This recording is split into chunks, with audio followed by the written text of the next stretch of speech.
All right, let's check this microphone. Hello, hello, hello. Microphone check. One, two. Testing. One, two, three.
No, the 1480 bus.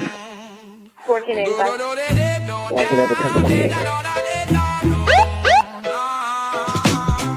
Big brother trying to mess with my head. He whispers sweet nothing, things better left unsaid. We got our ears to the ground, our eyes wide open and keen. No gaslight, shadows gonna dim our screen.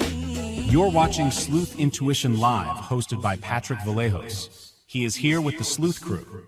Here's Sleuth.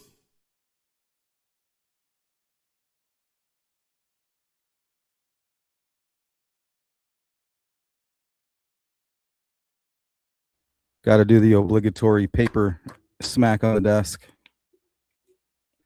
So, welcome back, everybody. So, I think the scariest monsters are the ones that hide in plain sight, right? But really, monsters don't exist, just men doing monstrous things. And that's what we're going to talk about here today. So, welcome back to episode number 2 of Sleuth Intuition Live. Like I said, this is the new format. Monday, Wednesday, Friday, and Sundays will begin this coming Sunday for members only.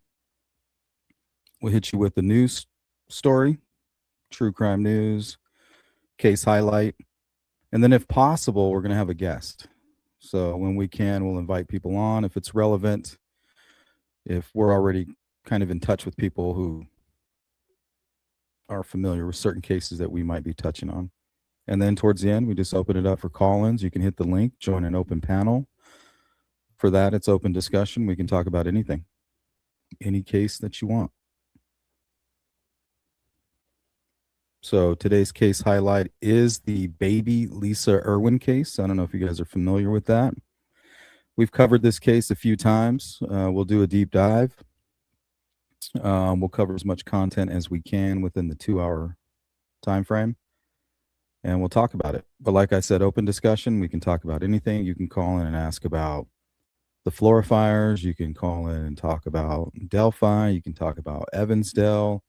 You can talk about a local case that you want to bring attention to. And we can pull it up and we can chat about it.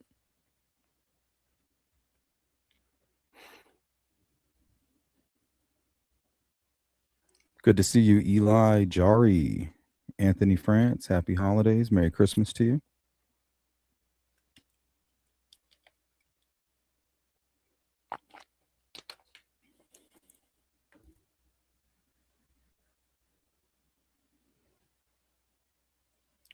So let's get started with some crime news.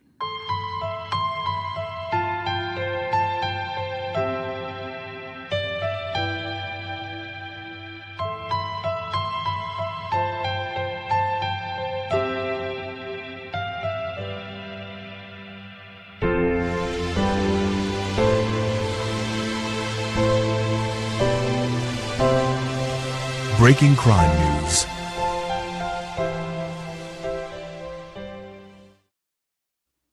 Okay, I think the best way to describe this story is to show you this video. Viewer discretion is advised, by the way.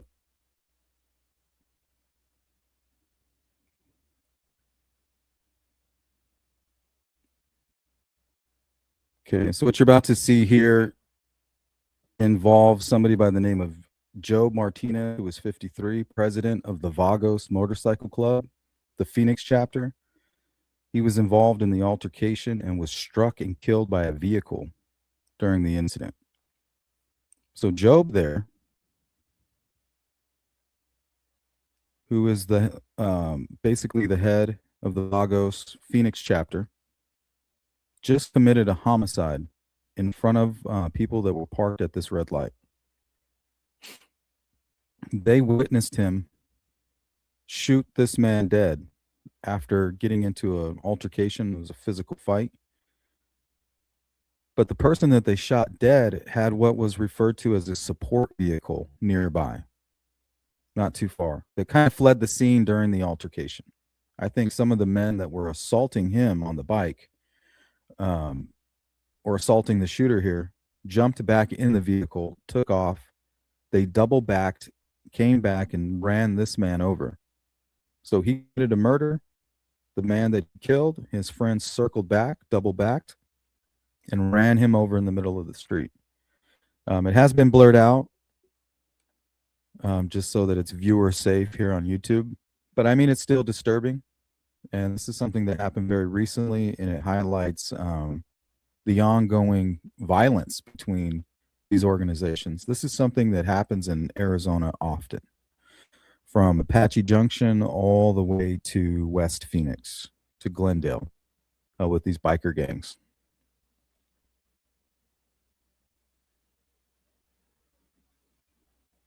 What was that? Lieutenant Joe Kenda, homicide hunter. Merry Christmas, Jari. Frederica, what's up? Merry Christmas to you. Don says, I've had my run-in with the V's, the Vagos. I've never encountered them. I did spend some time in Mesa, Arizona, and near the border of Apache Junction.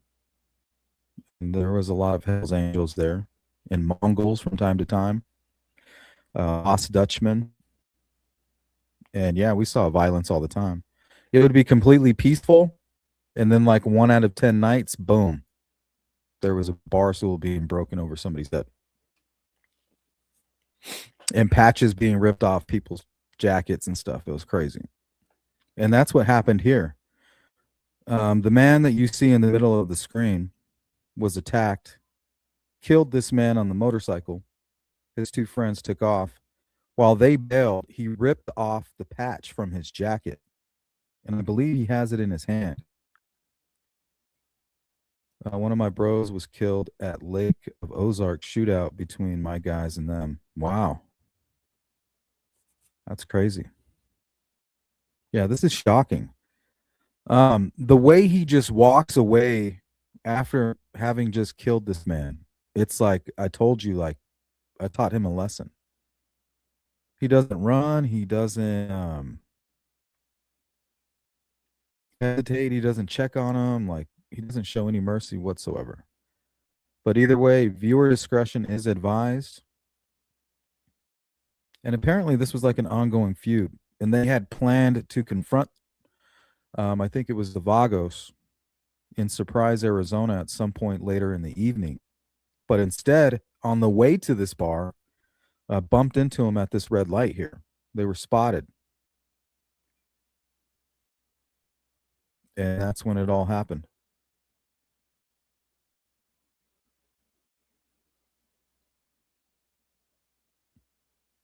Yeah, I'm sorry to hear that, Don. All right, take a look here. Viewer discretion is advised. Damn, that was a fucking nice bike too. A la verga, no mames. What the fuck, bro? Ain't no fucking way, man. Ain't no fucking. Yeah, look at the car. Dented the hood. Looks like the side of the bumper. And he may have even gone right through the windshield there.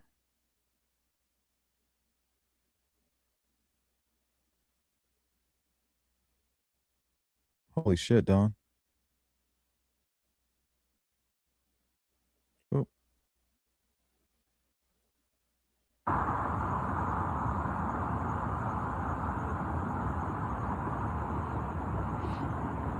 So I don't know if these guys were arrested on scene. I think early on they tried to make it seem like it was an accident, like they weren't involved, right? The people that were driving the car. But the truth is they were involved. And later on, they, after checking their cell phones, they can see the planning. They planned this attack. One of their guys got killed.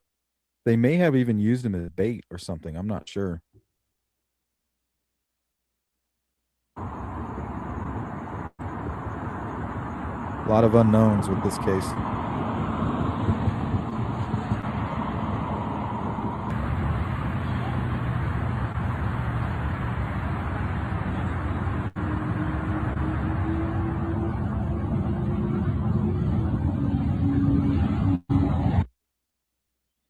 So run this back here. So notice the witness kind of pans the camera over, and I think he brings it back, and you can see the other victim there.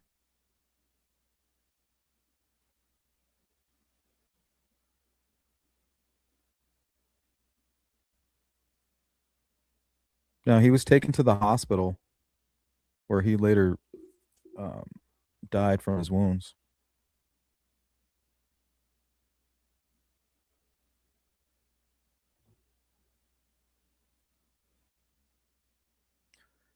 I was able to find one of the mug shots. Let's see, this is Nicholas Sheehan. Nicholas Sheehan.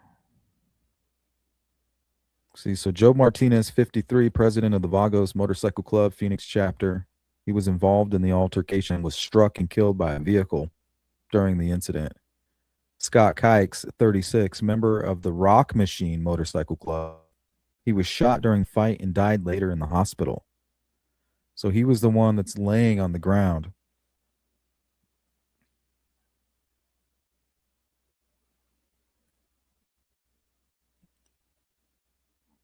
And Nicholas Sheehan here is his friend. Nicholas Sheehan, 37, arrested in Phoenix, faces first-degree murder, aggravated robbery, and street gang-related charges.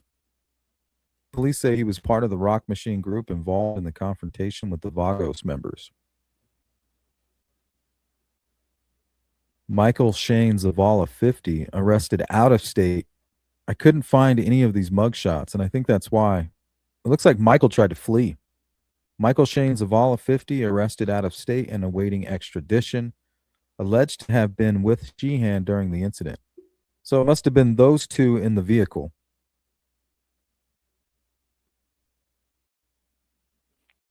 And it's funny to hear these guys talking because, you know, that's Arizona right there.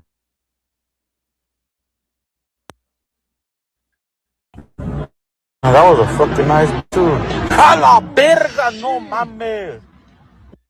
And notice him, he's just kind of walking away with the gun in his hand. Like it's nothing. Damn. Damn. Damn. Damn. Damn. Damn. Kind of like it was no big deal.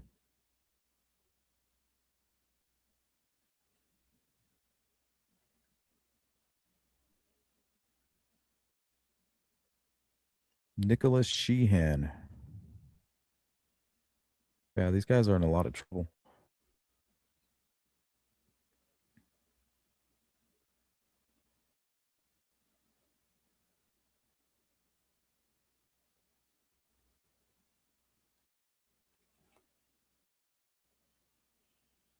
What is that, a Harley Davidson? I don't know a whole lot about bikes. But apparently they ripped off his patch. See, you can kind of see it here on the ground.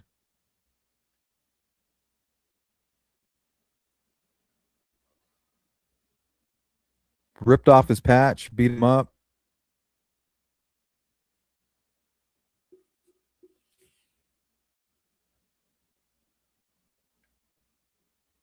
And I think that's when he pulled out a gun and shot this man.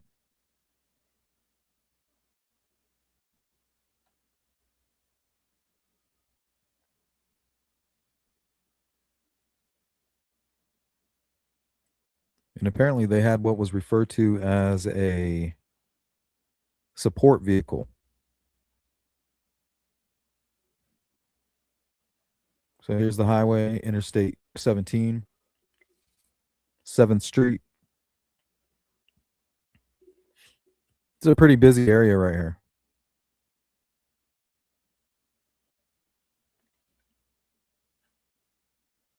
I'm surprised they didn't take a patch with them. Well, I think he tried. I think he had it in his hand.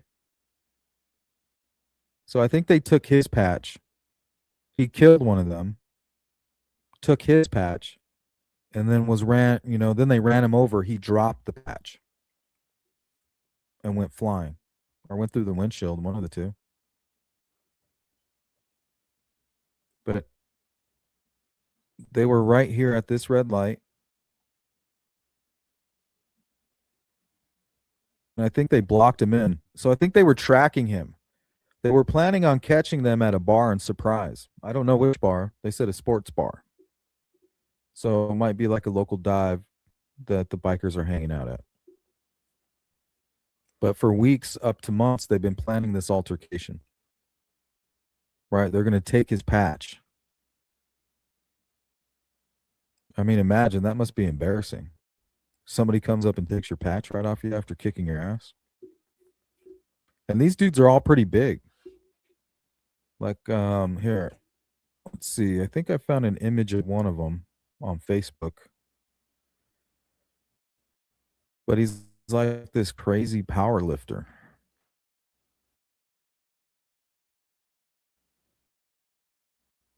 It's got kind.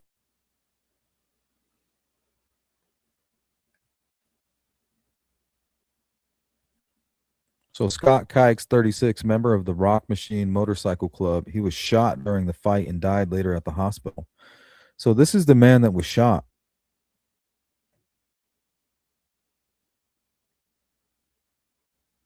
He must have been kicking his ass.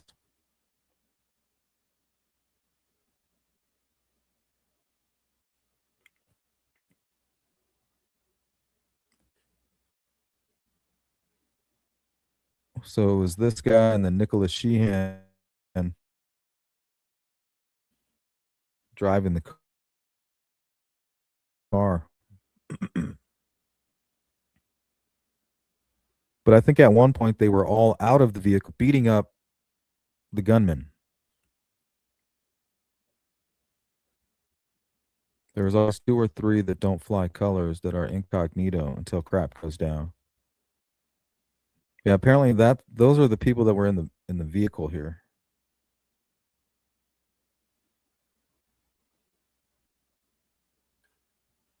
Yeah, here, I'll show you what they did.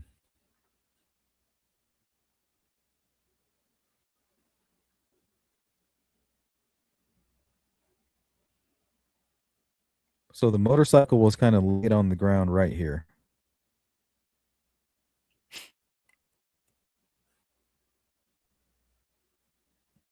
Scott Kike was kind of laid out on the ground about here. But during this altercation between these two, there was already a big brawl. There was a big brawl where the gunman, I think, was parked somewhere over here. And the car at one point was behind him. And the bike confronted him over here. So they basically jumped him on the bike, right?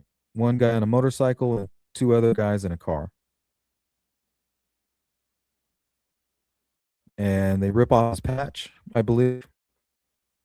And he pulls out a gun, kills this man. The other 2 jump into the vehicle, the white car that you saw. It looks like a Charger.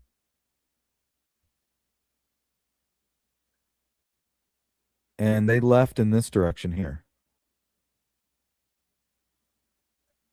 But as soon as they went under the overpass, what they really did, instead of getting up on the freeway, they just turned around completely right here and turned around. And at this point, this man had completely killed their friend and stole his patch and was walking back to his bike that I believe he had parked over here. I don't know if we can see the bike. Where's his bike at? That's a good question. I don't think we see it. But he's walking back towards it, so I'm assuming it's at the red light there.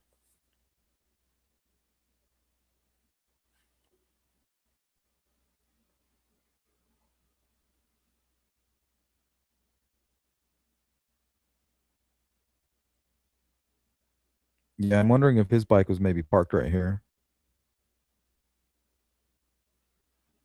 Because the report is that he was ambushed at a red light. So they must have seen him on the freeway, right? The Maricopa 10 or 17. And as soon as he got off, they confronted him.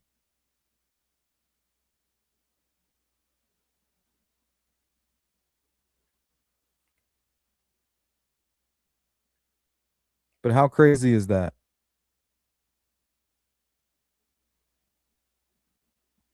There's Rock Machine. Nomads to Canada.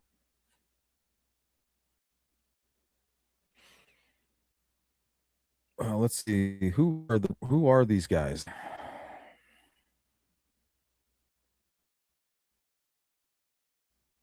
So he founded in 1986. Montreal, Quebec, Canada. 1% Motorcycle Club. Outlaw Club. Typically a skull-style logo with a Rock Machine rocker. They were originally formed by members who broke away from other outlaw clubs, including people with past ties to the Hells Angels scene.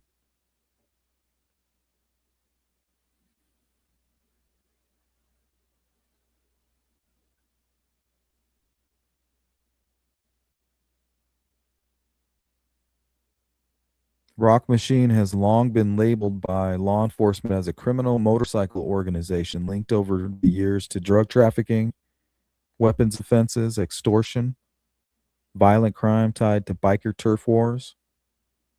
That said, like most OMCs, outlaw motorcycle clubs, they publicly describe themselves as a brotherhood, but police intelligence paints a much different picture. These patches say France.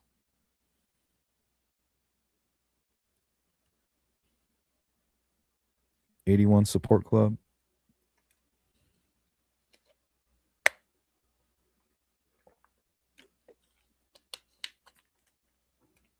Let's see here. This one says Canada, Rock Machine, 1%er. I don't know what the RM is. 1% RM. And then you have, what is that, the Nazi SS? So this must be like a white supremacist, like an Aryan group. Satanic 666.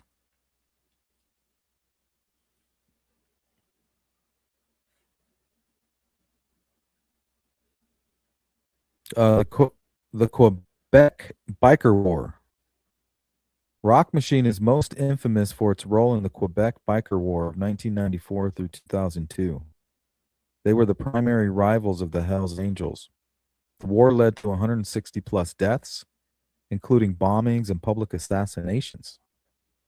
Rock Machine often aligned with street gangs to counter the Angels. Ultimately, the Hells Angels largely absorbed or eliminated Rock Machine's power base in Canada. This war is one of the deadliest organized crime conflicts in North American history. Rock Machine later reestablished chapters in the U.S. Strongest presence historically is in Arizona, Florida, Pennsylvania, Ohio. In the U.S., they've most often clashed with the Hells Angels, the Vagos, as you've seen here, obviously. Other regional out clubs. Phoenix in particular has been a hot zone for Rock Machine versus Vagos tensions, which ties directly into what you were seeing here on the screen.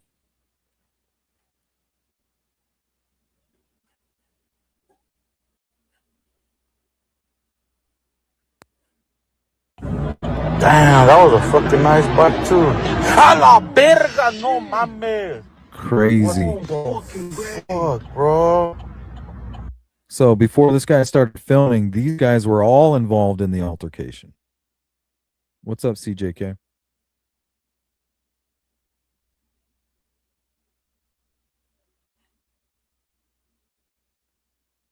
Scott Kikes.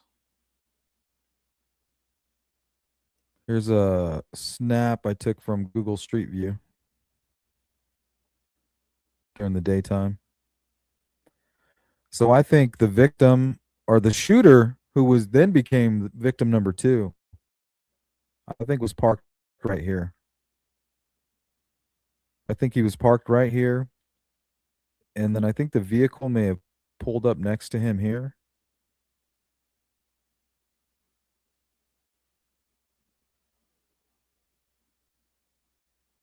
Yeah, I think the altercation started here. I think they beat him up, took his patch. The car took off, the motorcycle took off, and he shot him right here. And I think that's where he laid the bike down. But he falls to the ground. The white car continues down in this direction. And once they reach this first light, they just turn around. Turn around coming through here under the overpass. And while this person who was being beat up over here walks over to the victim that he just shot, grabs his patch, and while he's walking back to his motorcycle, he doesn't realize it, or probably because his view is obstructed right here, doesn't realize that the white car with the 2 occupants that were just attacking him have now double backed and basically gunning it.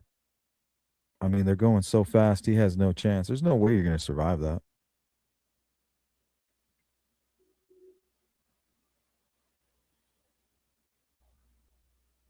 They hit him right about here.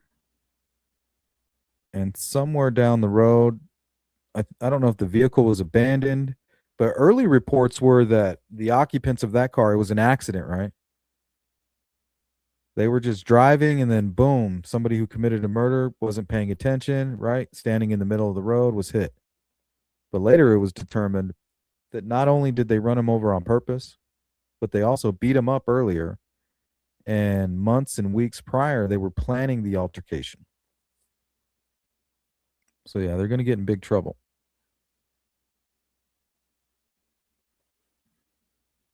So that's the Vagos patch.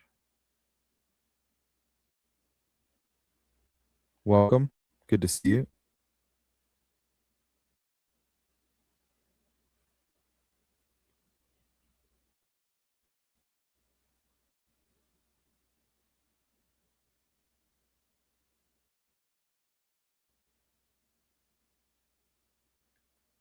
All right, it says here the Vagos, 1% Outlaw Motorcycle Club. Nickname is the Green Nation. Colors are green and white. Patch is a Norse style low-key character. So that's supposed to be looking like a devil. And it's interesting, right? Norse style. Right, that paganism. They're known for being highly organized, territorial, and aggressive about control of their regions. One of the top 4 dominant U.S. outlaw motorcycle clubs, often listed alongside Hells Angels, Outlaws, and Banditos. Active chapters across California, Arizona, Nevada, Utah, Oregon, Colorado, Texas, parts of the Midwest, and the East Coast. Arizona especially, Phoenix and Tucson is considered core Vagos territory.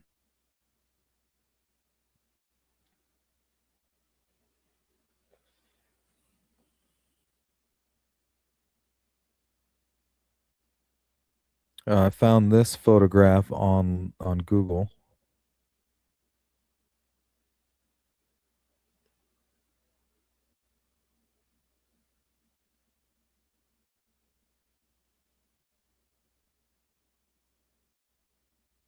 Looks like a lot of Hispanics.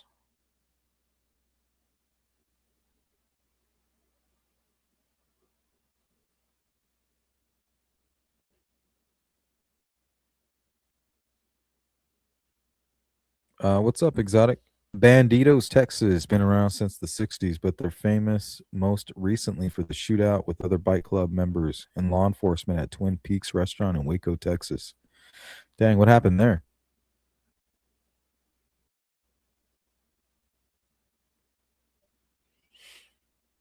Let's see your reputation in criminal associations. Law enforcement has linked Vagos members to meth and cocaine trafficking, weapons violations, assaults and murders, intimidation and extortion. Publicly, the club presents itself as a brotherhood of bikers. Unofficially, they're treated by authorities as a criminal organization. Huge shootout in Waco. Between who?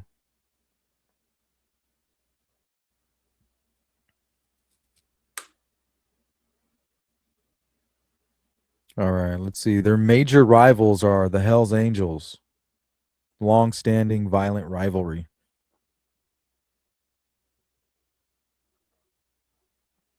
Sorry, my foot's itching. Rock Machine, Mongols, Banditos, but that varies by region. They find smaller support clubs and puppet clubs in the regions, temporary alliances based on shared enemies. Vagos versus Rock Machine, conflict mostly tied to territory, drug routes, and patch respect. Arizona became a flashpoint when Rock Machine tried to establish chapters in Vagos controlled areas. So that must be why they were targeting the Vagos Phoenix chapter leader, trying to kind of push in maybe. This is why when something pops off in Phoenix involving bikers, Vagos are almost always part of the conversation. Some of the rules: strict patch protocols, mandatory loyalty and obedience to leadership, heavy emphasis on retaliation, disrespected, nation identity is taken seriously, disrespecting colors can get violent fast. Still very active and influential. One of the most closely watched motorcycle clubs by federal and state law enforcement. Continues to defend Southwest Territory aggressively. So that's what how you're going to identify them. Like, you don't want to fuck with these guys. Either one of these groups. Didn't something happen in Denver? Not that I know of.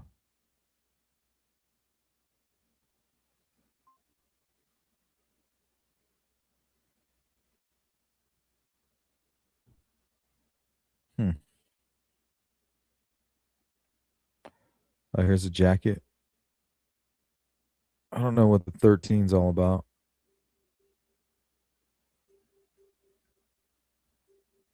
Unless it's like a Mexican mafia thing.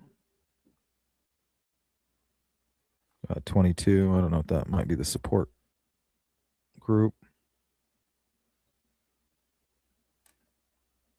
And then they have the 1% with apparently that's supposed to be Loki.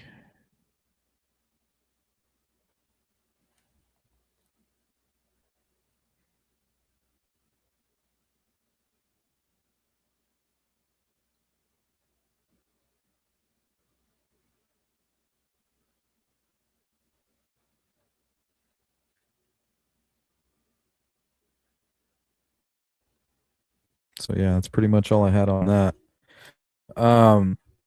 This must have launched some kind of like investigation because they're being pretty hush hush about it. Doesn't seem to be an isolated incident. Yes, 2020 shootout in Arvado, same bar. What's up, Redfoot? Let's see what we can find on the Waco shootout.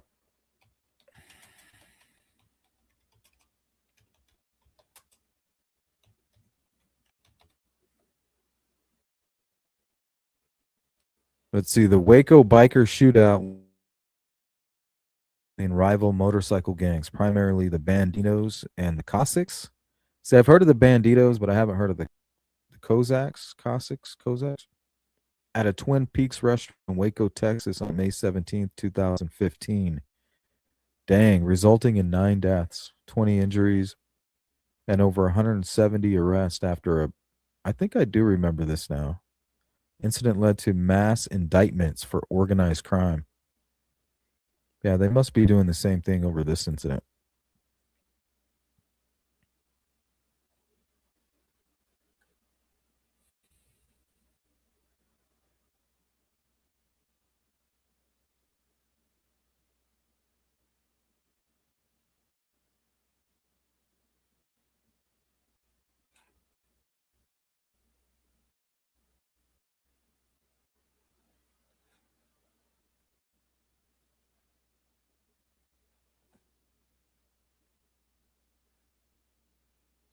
Yeah, close some of these windows.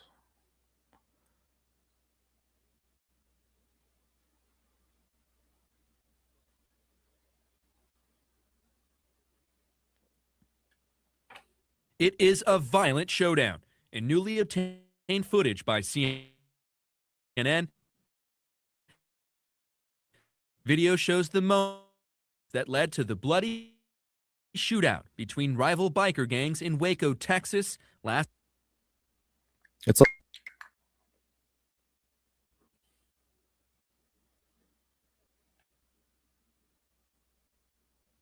Newly obtained footage by CNN, video shows the moments that led to the bloody shootout between rival biker gangs in Waco, Texas last May. The video picks up with an argument in the parking lot already in progress. You can see members from the Cossacks and Scimitars, 2 allied motorcycle clubs, huddled just to the left of the camera.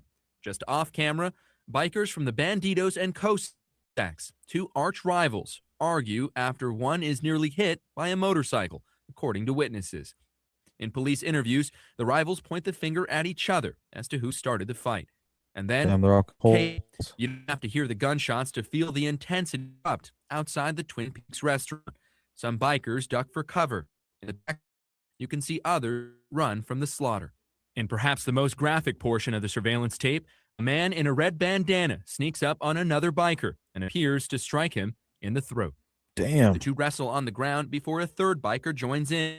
The man in the red bandana is struck several times in the head while on the ground. He's stomped at least once. He lies motionless as the man he was fighting walk off screen. In the foreground, more bikers run from what seems to be the epicenter of the violence. One man checks the blood dripping from his arm. Another falls to the ground after appearing to be shot. Agony is all around. Damn. Yeah, that was intense.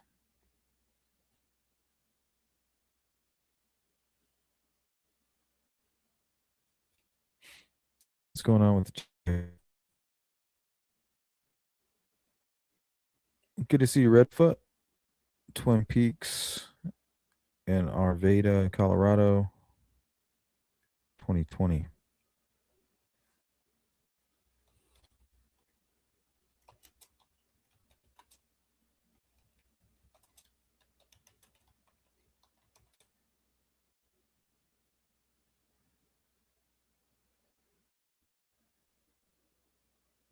Damn, I'm calling that shit a massacre.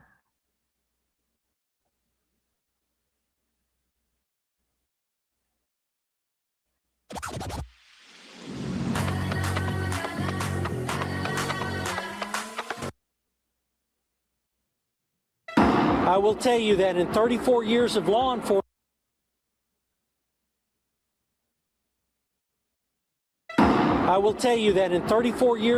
enforcement, this is the worst crime scene, the most violent crime scene. I mean, I thought it was a joke. I mean, I thought it was somebody's birthday, and oh, I remember this. it kind of hit my husband, threw me on the floor, and he tried to kind of cover me, and then everybody started crawling towards the back, trying to go to the freezer. Yeah, you got to get low. Then the cops You got to came get in, your and head they down. just said, everybody down, don't move, hands up. So, and then they eventually let us outside. Tomorrow marks 10 years since the massive shootout at Twin Peaks. Jessica Rajkumar talked with those and has more on their stories. The tension between the banditos and the Cossacks resulted in 18 injured, made, but not a single conviction. The belief is many were actually killed by police officers that day. Damn.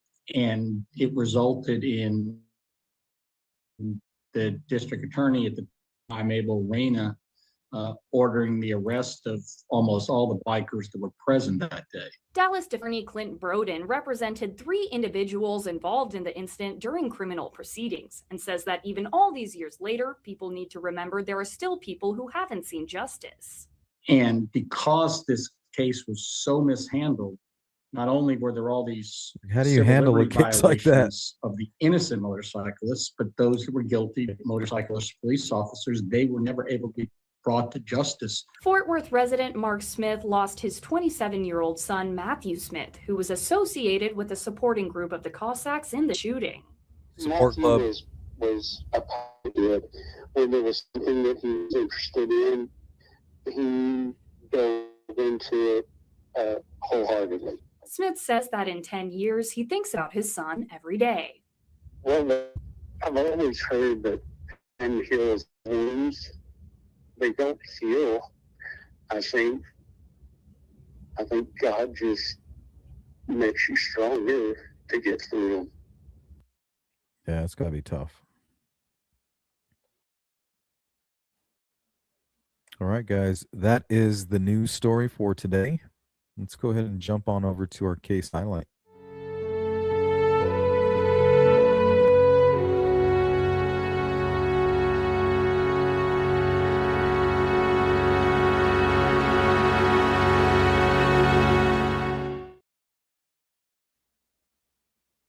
Okay, how many of you are familiar with the baby Lisa Irwin case?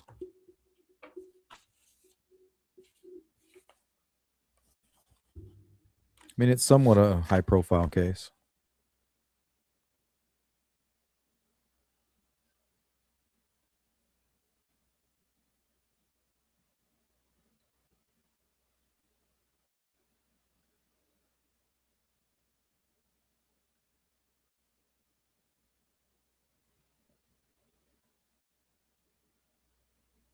Missing baby Lisa Irwin. Her family has released those home videos we've been showing you this morning. Trying to share my screen here. Dro is in Kansas City and has the latest for us this morning. Abby? Who are you talking to? Drink your baba. It's the first real glimpse into baby Lisa's life at home. Look at the messy baby, Lisa. You can hear Lisa's mom behind the camera. Say hi, my mom. Hi, my mom. What are you doing? Lisa wearing a Dad Loves Me t-shirt. Happy family moments her parents now cherish. Good girl. Lisa enters its 11th day with seemingly no leads. The family says it's releasing the video this morning in the hope people will not lose interest in little Lisa's story. All right, this case is tough for me, you guys. You know, because we have the Emmanuel Haro case. We know maybe 9 out of 10 times when we see something like this, it's the parents that do it. Right? Who else is around the child, and how often is a parent going to leave a child's age? You know, they're going to be connected at the hip, literally. Here, let's go down the list here. Her full name is Lisa Renee Irwin. She was born November 11th, 2010. She disappeared early morning of October 4th. She was 10 months old. This happened in Kansas City, Missouri. Her parents are Deborah Bradley and Jeremy Irwin. We're going to watch an interview with them here in a few moments. On the night of October 3rd, 2011, Lisa was reportedly put to bed by her mother, Deborah Bradley, in her crib at the family home. Lisa's father, Jeremy Irwin, worked overnight and returned around 4 a.m. on October 4th to find the front door unlocked, lights on in the house, a window tampered with and open, Lisa missing from her crib. The family cell phones were also missing. They had 3 cell phones missing from the countertop. Later would be big pieces of evidence in the case. So let's take a look at the interview with the parents. But before we do that, we'll pause Let's talk about the that. one.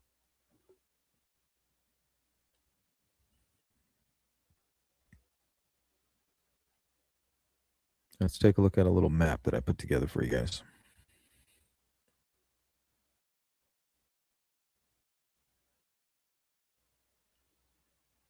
So the mystery is confined to basically a small area.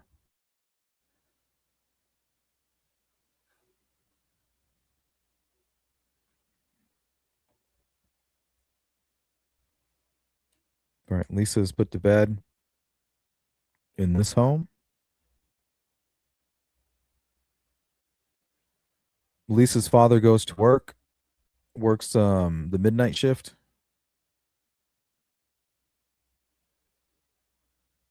Lisa puts the baby to bed and I think takes both her boys next door with her, I believe, and begins drinking wine with her neighbors. She has about 5 to 10 glasses of wine, comes back home, checks on the baby. Everything's good. She thinks she checks on the baby. She's not sure. But she took the boys in the bed with her, and the husband returned sometime really early in the morning, and the baby was gone. Sometime in the middle of the night, early in the morning, a witness saw a man carrying a baby with only wearing a diaper. Right? Jersey was spotted somewhere in this area. Now remember the name Jersey. This is a local homeless man who has kind of embedded himself within this little community here. This is somewhat of a tight-knit community. They all hang out. They all know each other. He did some work for a neighbor. The neighbor, passed him along to the other neighbor, so on and so forth. He happened to be watching house sitting somebody within this area. So he was seen here. And then later on, they would find this dumpster on fire with baby clothes in it.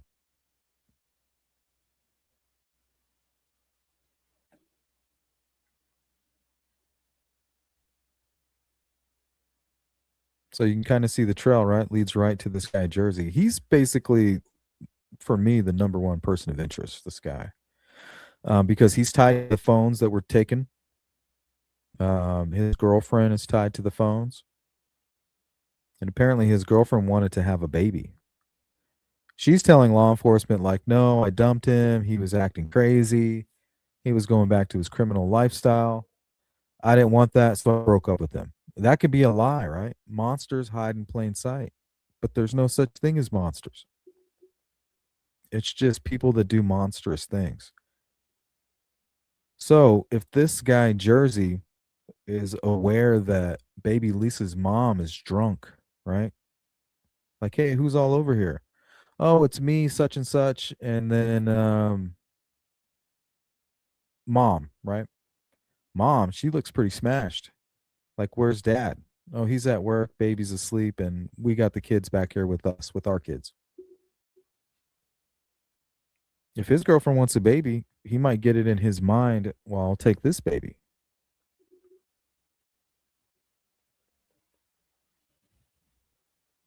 Later on, somebody said that Jersey told them that he was paid $300 to take the baby. Now, that's how psychopaths lie, right? He's anticipating that he's going to get arrested and charged with kidnapping a baby. He could have been doing it for something completely disgusting, but when he gets arrested, he wants them to remember, oh, well, somebody paid him to do it. So he got the baby and handed it to somebody else. He's not the bad guy, right? He just got paid to do a job. Don't kill the messenger.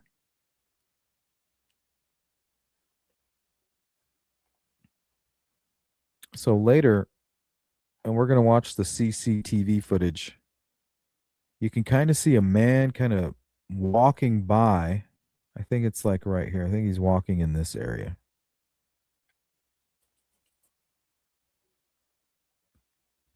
It almost appears like he's carrying a baby. Maybe we should watch that one right now. And then while they were searching for baby Lisa in an abandoned house, now remember, my number one suspect, Jersey, is a transient. And while they're searching for baby Lisa over here in an abandoned home, they find diapers. So if you just kidnapped a kid, you're going to want to get clothes, diapers, and food. And if you don't have a car, you're going to be running around doing all those things, right? Maybe leaving the baby in the dumpster. You leave the baby in the dumpster, you go get a bunch of shit, and then you come back and grab the baby. Perhaps. Or you just simply use the dumpster to hide evidence. Witnesses said the fire was pretty bad. It was pretty high.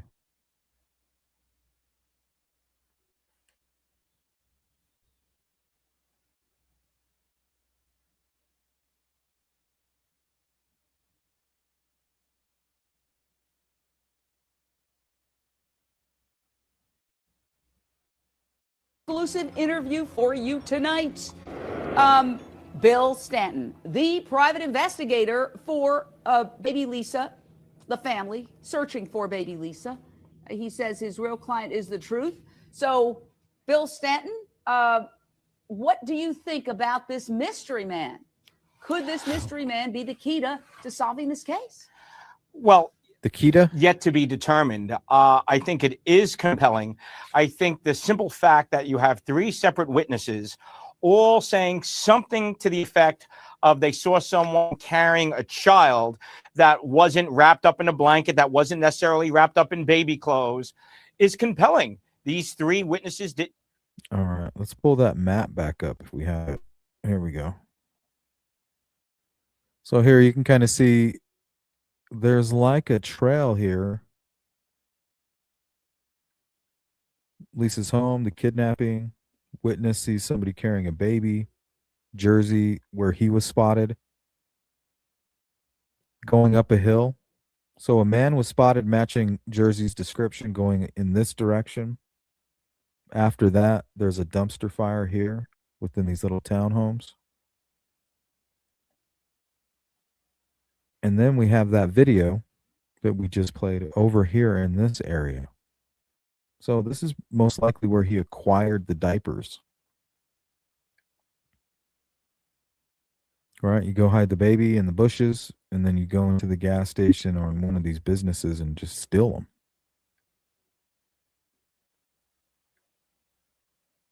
Take them right off the shelf. And then after that, in an abandoned home, they actually find a bunch of diapers and I think baby food and stuff like that.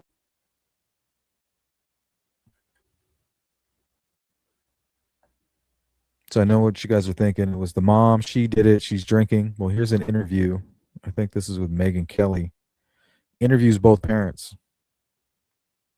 Tell me what you think. Let's talk about the wine. How much did you consume that day? I had it. Shout out to the replay crew, by the way. Glasses of wine. Say several, more than 3? Yeah, but that has nothing to do with her. More than 5? Probably. More than 10? No. Was it just wine or was there Yeah, just other wine. alcohol? Just wine. Lisa was in bed and the boys were laying down watching a movie with the neighbor's daughter. Were you drunk? Yeah. Do you have a drinking problem? No. I don't think so. Okay, this question is for the chat and also for the replay crew. All right, so if you're part of the replay crew, answer this question. Leave a comment, and if you're part of the chat, go ahead and punch it in now. Let's say the mother did drink too much. She's blackout drunk, drinks a whole box of wine, smothers the child, right? Has the boys sleeping, and then smothers, the baby Lisa along with them. Wakes up, realizes it, or even the husband comes home early in the morning and sees what she had done, and they realize that they have to cover it up. Well, apparently, they went around saying that she failed her polygraph test, but in reality, she had passed it. So law enforcement had tunnel vision with them, and they had basically given up on the investigation and were looking at her, right? That it was an accident and that they covered it up, which is probably, well, I don't think that's what happened in the Emmanuel Haro case. I think the father got frustrated with, because it can be frustrating. If you're not a patient father, I have a newborn. I know how it can be. It can be frustrating if you're not patient and if you can't kind of accept that and almost celebrate it, right? The baby's crying. You have to just kind of be like, well, this is the world that I live in. Like, that's music to my ears. That's, that's where I'm at right now. But if you're like, oh man, I need to shut this baby up. I need to keep this, oh, it's so annoying, right? If you're somewhat like a psychopath and you don't really have any emotional connection to your child, and it's just continues and continues and continues, and you're just going crazy and crazy, you might do something horrible, right? Drop the child, punch the child. We've seen so many cases where kids won't stop crying and their parents become very violent. And then it's like, now what? Like, we killed our baby. I killed our baby. Well, we have to come up with a story. Come up with a kidnapping story, right? You got to bust the window. You got to make it look like somebody broke in. What about my drinking? Well, you're going to have to admit to that because they're going to find out, right? It's kind of like the Richard Allen argument. Why did he tip himself in, right? Why wouldn't he just hide that fact? Because as a compartmentalized killer and somebody who's taking countermeasures, you're thinking about it. You're playing it out in your mind, right? Cause and effect. If I do this, what's going to happen? All right, let's say I don't tell them about the alcohol. What will happen? Well, they'll find out and I'll look guilty. So I need to tell them. But as of right now, they're not suspects. Well, at least her. But when I look back on it, well, what about him? What about her? What about the husband as a possible suspect? I didn't hear anything about him taking a polygraph. I can totally see him coming home frustrated, working the midnight shift. They can't even afford, I guess, at the time to pay their phone bill. Phones were shut off. Maybe he was mad at her, blamed her, blamed the baby, right? Taking all my money. Comes home, finds all the light, because he admitted to coming home and being upset. Like he was pissed off, like all the lights were on, throwing the money down the drain. And then she's passed out drunk with the boys and the baby's crying, right? Just crying. And he's like, hey, wake up. One of the boys actually does wake up and goes back into his room. One stays with the mom. And then he apparently checks on the baby. But he could have came home and the baby was crying. He's frustrated. The lights are on. She's passed out drunk in the bed, living it up while he's working the midnight shift, right? At a second job, apparently. So he could have been changing the child and then for whatever reason became violent, right? It happens all the time. But for whatever reason, she was such a distraction, I forgot to even consider that. So I don't know if he was even seriously looked at or not. But he should be the one most likely looked at, right? Kind of like Emmanuel Haro's father. He ended up being the one. And then the mom had a black eye. He probably punched her and hit her. They probably got into a fight, like, you killed my son. And then he threatens her to come up with the story and kind of create an alibi and make up, the story about the child being kidnapped and her being punched. So I don't know. People that have been investigating this case don't believe the parents are involved. This is reminiscent of baby Sabrina Eisberg, Florida, taken from her crib. Garage door left up. Alarm was turned off. Go figure. Still missing. Nobody charged. Yep. Madeline McCann. This is a lot like the Madeline McCann case too. Right. Madeline's family went 100 yards from their suite or their hotel room, drinking, having a good time, with their room in sight. Nobody can come in, nobody can come out, supposedly, without them seeing. Right? If anything goes wrong, we're right here. We're not far. Same with her. She grabbed the baby monitor and went to her next door neighbor's house, getting shit-faced drunk. And once she got shitty-faced drunk, she went back home. Question is, what happened at that point? Why would she admit that if she's guilty? And would a guilty person admit something like that to take a countermeasure? Let me know. Replay crew or the chat. I think we will play the interview now. Some folks, more than 3? Yeah, but that has nothing to do with her. More than 5? Probably. More than 10? No. Was it just wine or was there just other wine. alcohol? Just wine. Lisa was in bed and the boys were laying down watching a movie with the neighbor's daughter. Were you drunk? Yeah. Do you have a drinking problem? No. I don't think so. Some folks are going to have an issue with you having I'm sure they are. more than 5 drinks while you're looking after a little baby and 2 little boys. She was sleeping. I don't see the problem in me having my grown-up time. I take good care of my kids. I keep my house clean. I do their laundry. I kiss their boo-boos. I fix them food. I'm involved in their school stuff. I mean, to me, there's nothing wrong with me doing what I want to do after dark. As soon as I'm done drinking, I go right to bed. Is that what happened on this night? Right, which is why I don't do it till my kids are in bed. Does it happen every night? No. How many times a week would you say? Maybe a couple times a week. How drunk were you? What's up, Aquarian? Drunk. I mean, were you slurring your words? Were you stumbling?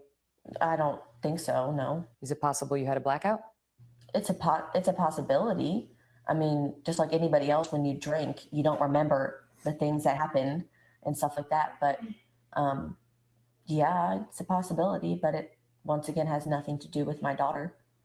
Is it possible you blacked out and something happened to Lisa during that time? No.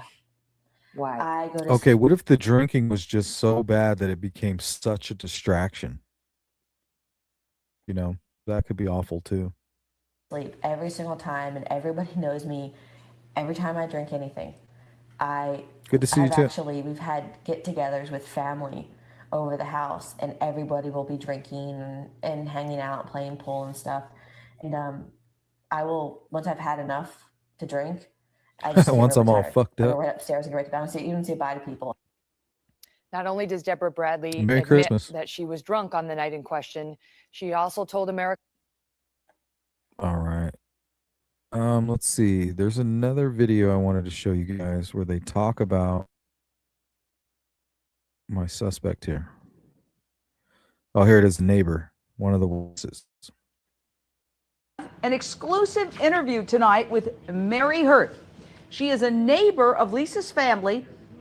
Police, I understand, checked her property for suspicious footprints. Mary, first of all, thank you for joining us tonight. I know you are here to be of service in the frantic effort to find this adorable, precious, helpless child. What do you know about this man known as Jersey? Police say he is not a suspect in baby Lisa's disappearance. However, you have some absolutely extraordinary information about what happened that night, the night the child disappeared, and what you saw. Tell us. Well, Jersey did handyman work for our next door neighbor that lived obviously next door to us. And he was around a lot, and we got to know him as an acquaintance. And he, talked to us on many occasions. And our neighbor told us that the night that baby went missing, the man who was seen coming up the street came and went on our property and through our next door neighbor's gate and up, we're going up towards. So this is kind of what they're talking about right here. Let me go back this way. So you can kind of walk through here. It's a big hill. And then once you get to the top of the hill and start your way down the other side, you find yourself smack dab in the middle of these townhouses, which are basically just an apartment complex is what it really is. And right here is a dumpster. Now, this dumpster was set on fire the same night, and there was baby clothes here. But the clothes wasn't the right size. So I don't know, maybe they attempted to find some clothing, broke into another apartment, and got rid of some evidence and decided not to use that clothing. I'm not quite sure what happened. There's a hill that goes up towards some townhomes that are behind us. Now, what do you know about Jersey? What are your thoughts about him? I understand that he is behind bars on a burglary charge. Burglary, right of some there. sort. But again, he's not considered a suspect. So just think about a burglar. He's walking around. He's looking for something to take. And there's the baby. I mean, you think most people would try to avoid that, right? I'm just looking for money. So why would he take the little baby? Couldn't be for anything good. I'm telling you that right now. Could be for some really horrible things. And him saying that somebody paid him to do it was just his half truth, right? So if I get arrested, I don't want you thinking I'm some kind of sexual deviant. Somebody hired me to do this. When in all actuality, it was probably really, really something monstrous. In this case, but do you have any thoughts about him, his character, his personality? Well, he definitely was suspicious and kind of shady, I would say. He kind of just comes out of nowhere. He never is specific on where he's been or where he's going. You'd kind of see him around the neighborhood and just pop in and talk to you. He was always friendly, but he definitely let us know in the last probably week before all of this happened that he was wanted for an outstanding warrant that he had for his arrest, which was kind of a shock to us. So definitely. Did you ever see him with the woman who was apparently at one point his girlfriend, who says that she got a call from the phone that was Now, stolen pay attention at the to very that, same his girlfriend. time, purportedly, that the child. Okay, so his girlfriend might be the key to the case. Rumor is people close to his girlfriend plays a very important piece, because the cell phones that were taken off the counter, even though they were out of service because the bill hadn't been paid, like you still have service, but it's suspended. Well, what happens is when you take that phone with the suspended service, the phone call goes through on your end and it registers an outbound call. And it probably rings, and then boom, it's like, oh, this is Verizon or Sprint. Contact this number, such and such, and probably plays, this pre-recorded message. Might take a minute, and then call ends. Law enforcement pulls that record. It's going to show an outbound call to a number, but on the other end, the phone, it doesn't go through all the way. So you see the outbound call, but the person that they were attempting to reach won't have anything on their end. Well, somebody attempted to make a phone call from baby Lisa's, one of the parents' phones. And that phone call was to Jersey's girlfriend. Jersey's girlfriend was reported to have been saying that she wanted a child. So her story of breaking up with Jersey and that he was, going back to his criminal ways could just be a cover story. You know, she could be involved in this. She could even be part of the motivation. That's what it's looking like now. Was taken from the home. Yes, and I've actually spoken to her as well. She was often at the neighbor's house hanging out with him, and the neighbor had taken her home a couple times, so she was definitely around. I definitely saw her. And And how when do you you're know tweaking- you saw her? Is it because of her hair color? Because she has distinctive hair color. Well, her hair color was different then, but you talk to someone once you can see the facial. I've seen pictures of her in the media since then. As soon as I saw her, I was like, that is his girlfriend, because we already knew her name and we knew her age, and it all fit. And seeing a picture of her on the news, definitely it was her. But she has since changed. And if her it was hair Jersey, what not did he pink burn in the when she dumpster? was hanging around at that house? Mary Hurt. I think I have a photograph up close of that dumpster. What would he need to burn there? Like, what's the purpose? Was he maybe hiding in the dumpster, trying to light a fire, trying to keep the baby warm? But here's that hill I was telling you about right here.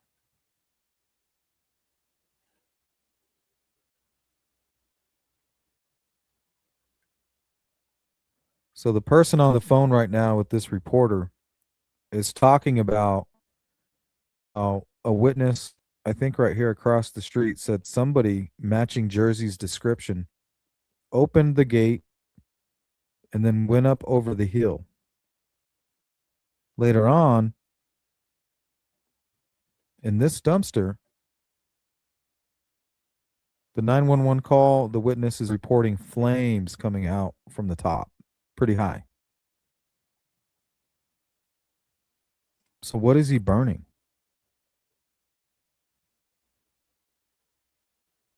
What's up, Anthony? They found baby clothes in here, but the clothes did not belong to Lisa Irwin.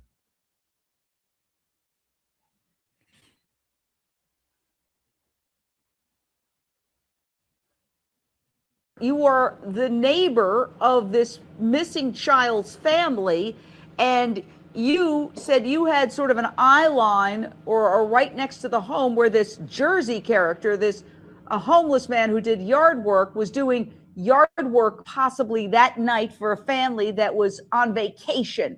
Now, what did police do? I understand they took some footprint molds. Tell us about that. Right, well, the way that the sprinklers were laid out, it made an area that was kind of muddy there, dirt filled that made it into mud. So they took some footprints the next morning. Other than that, we hadn't had any other rain, so it was pretty dry everywhere else. But Jersey was in the area that day. So you're saying at the neighbor's house that he was working at, they took footprints. What were Jersey's movements to your knowledge that day? Well, I saw him earlier in the afternoon between 12 and 1. And then when I got home at 9:30, the sprinklers were still on, and they were in the same exact spot, which is extremely odd. And then when we next checked at 11, they were off. So we know or assume that he had to have been there. Yikes, that's scary. That makes you think that the house that he was watching, that's where he may have killed her. I mean, they haven't found her. They haven't found any signs that she's still alive. And if she's in the hands of this Jersey guy, that can't be good. Just from, cases that we've covered in the past, that's just not good. Turn those off at 11 o'clock. Did you see him? When was the last time you saw him? About between 12 or 1 that afternoon before I left to go run some errands. Okay, so hours before, at least 5 hours before about 5 hours before the mom goes and gets wine from the store. Yeah, see, you can walk right through there. Right. Okay, so he was in the area that day, but we don't know exactly how long he was there. However, based on what you know about your neighbor who was out of town, if the sprinklers were moved, you would assume that he was there to move the sprinklers because he was the one taking care of that yard. Yes, that's correct. And then tell us about the dumpster and how far it's away from this house that's next to you because there was a fire. I think it was about 2:30 in the morning at Right. that dumpster. What do you know about that dumpster? Well, that dumpster, if you walk to the top of the hill in my backyard, you can see it. It's, I live with a hill in the backyard, and then it goes down the other side, and there's townhomes down there, and that's where that dumpster fire was. And so It's out of definitely nowhere, related. the very night this child disappears, there's a fire in a dumpster behind the house where this Yeah, what was the fire about? If you kidnap this kid while committing a burglary, what are you burning in there? Is it possible that it was an accidental fire?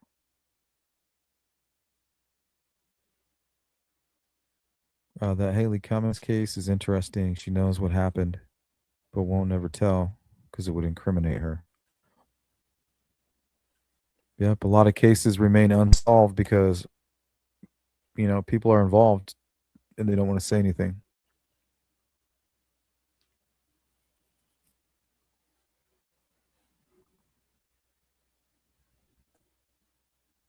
Yeah, I don't have a good feeling about this case at all. Unfortunately. And I think it might have been this Jersey person that kidnapped her. Probably high as hell, high out of his mind, looking for money, thinking he could sell a baby after realizing how stupid he was. I mean, I hate to think about what might have happened.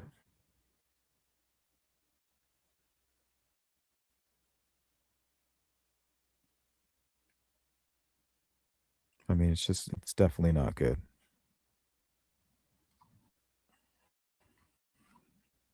That much I do know.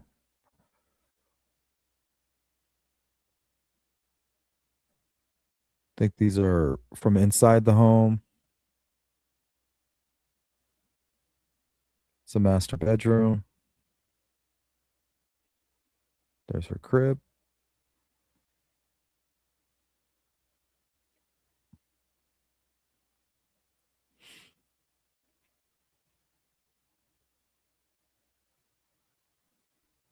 Yeah, she's just tiny, 10 months old.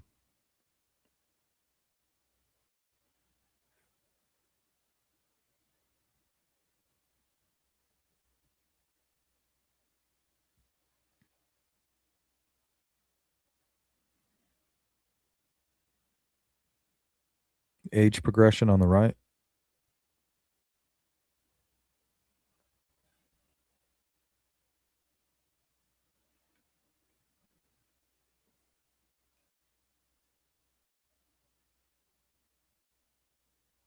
I think this is another guy that said he saw somebody walking with a baby that may have been naked or just in a diaper alone.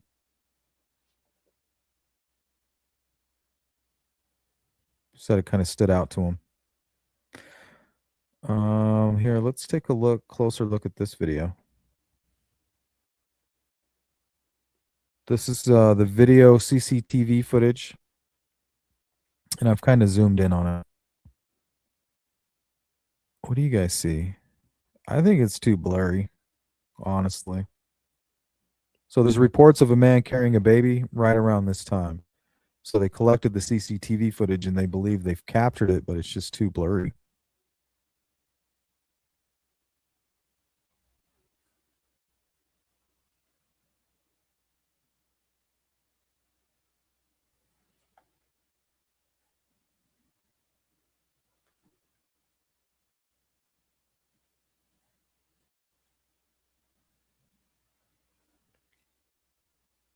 What is it? Haley Cummins? I don't think I'm familiar with this case.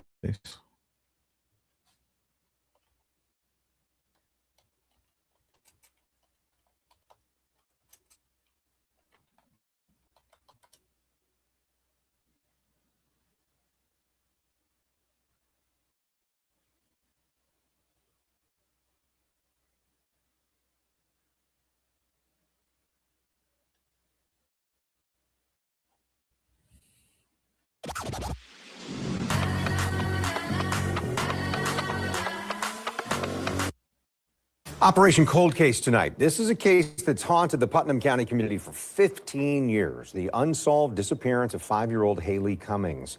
This case rocked the small town of Satsuma, and people who live there have never forgotten about Haley. Now the National Center for Missing and Exploited Children has released a new age progression photo of her. News4Jax reporter Eric Abney is joining us with a new image. Eric? Kent, the latest age progression photo shows what Haley Cummings might look like at age 21. She was only 5 years old at the time of her disappearance. Case is one of 7 unresolved Amber Alerts. Now, here are all of the age progression photos that were released throughout the years.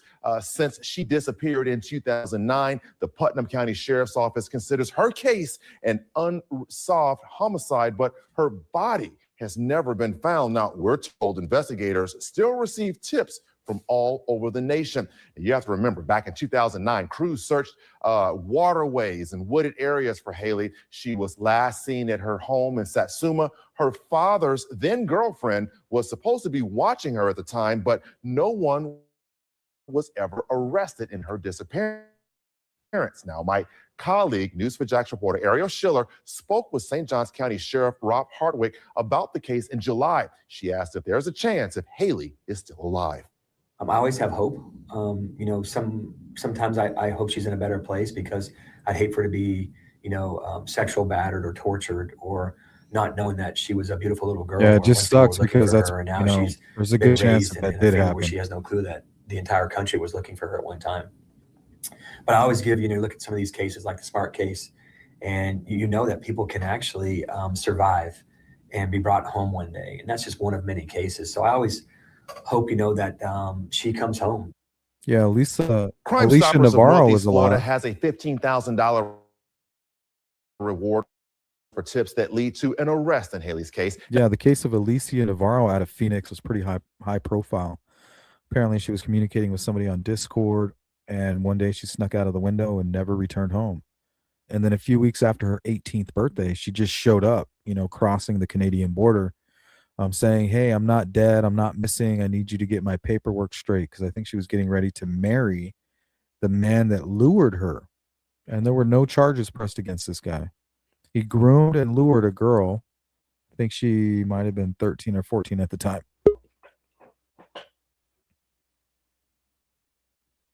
It looks like we do have Anthony trying to call in. We are opening up the phone lines, so if you want to join Open Paddle, you can call in. But for whatever reason, it says your device is not connected.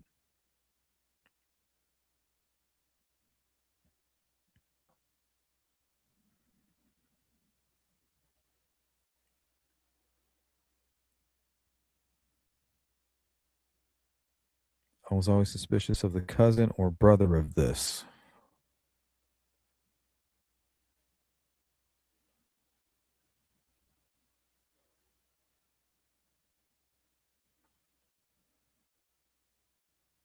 Let's see. Haley Cummings has been missing since February 10th, 2009, when she disappeared from her bed in her father's home in Satsuma, Florida. Now, 2025, she remains unfound, and the case is classified by Putnam County Sheriff's Office as an unsolved homicide.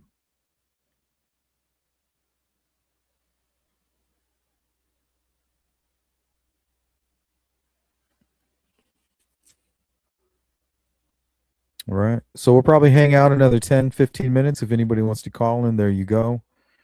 Hit that link. We'll hang out in the chat for a little while. We can talk about anything. Some of the cases that we've been talking about. I do have an ongoing conversation on the Delphi murders. We're going to continue that conversation on a daily basis. We'll definitely have to plan something for the Flora fires in Evansdale. And we'll just continue doing our thing here on Sleuth Intuition Live. And I do have some special guests lined up for you for next week, so that'll be exciting. And if you have anything you want to offer to Sleuth Intuition Live, feel free. Anybody can call in and be a guest. So if you want to be a guest on the show, email me. If there's a case that you want to talk about or anything that you want to go over or ask me directly, just shoot me an email and say, "Hey, yeah, I would like to be a guest. Let's talk about this case." Or let's talk about Delphi, or Let's debate about something. Feel free. I'll have you on. It can be anybody. If you got something to say, we're willing to hear it out. Said to back door was left open with a brick. She was messed up on pills. Yeah, that sounds awful.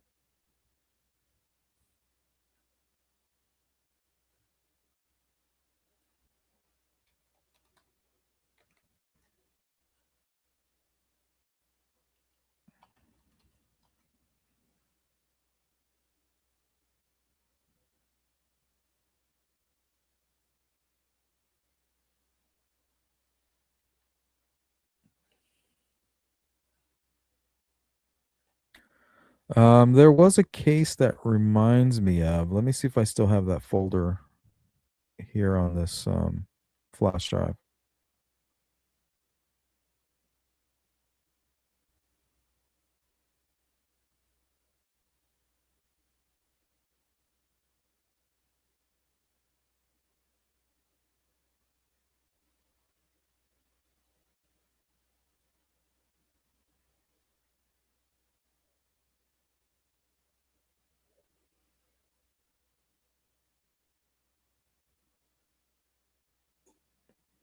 Man, I have a lot of cases here.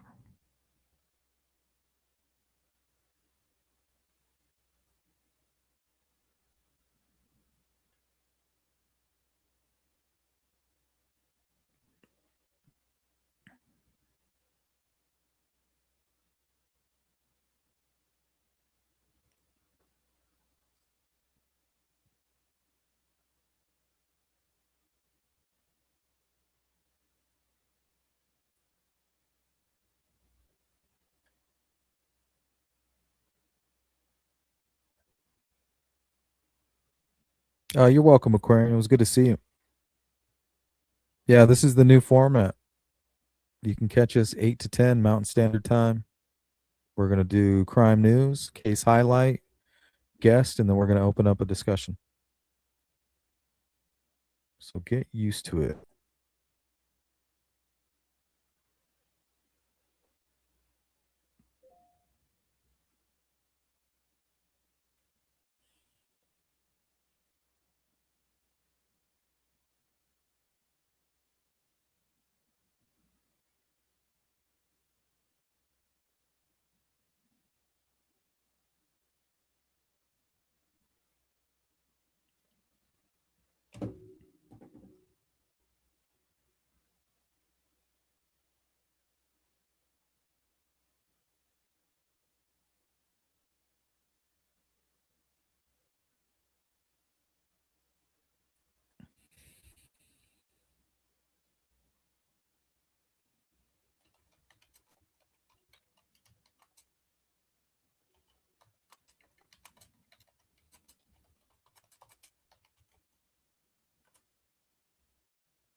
God, these commercials are ridiculous.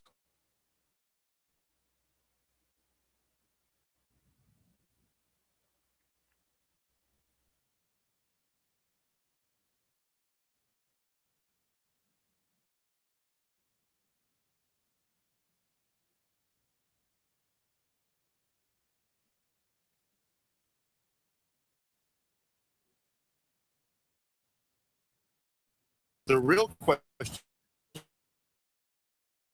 is, was he legally insane at the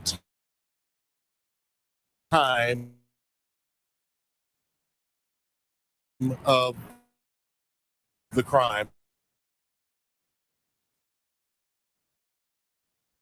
2021, when a jogger came upon us, he'd been.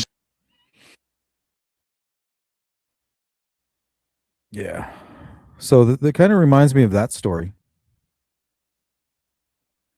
Let me see if I have the video. Yeah, here it is.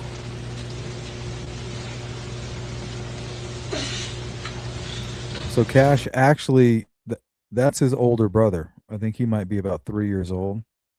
Sleeping when he was kidnapped.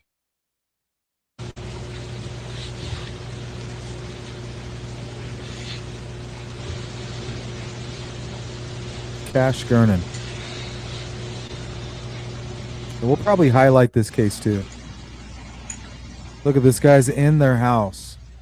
Ends up killing the child, stabbing him to death, I think after sexually assaulting him. A young, basically a baby. I mean, look how terrifying this is. He's just looking around, standing there. Imagine finding somebody like this in your child's bedroom.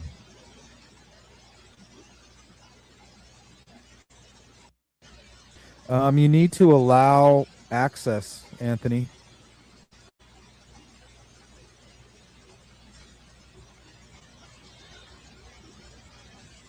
For whatever reason, some people's system, the way it's set up, you might have some issues.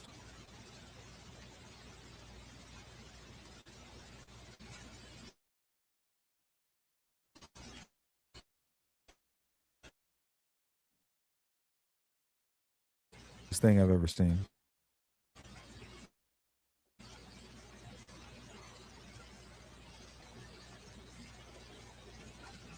Absolutely, Aquarian. Look, he's like trying to grab the baby so he doesn't wake up the toddler.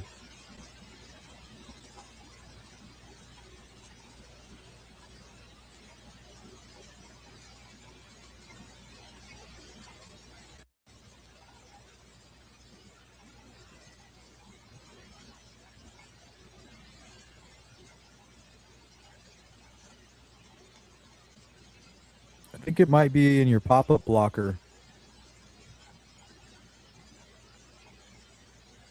I think you need to allow access to your mic.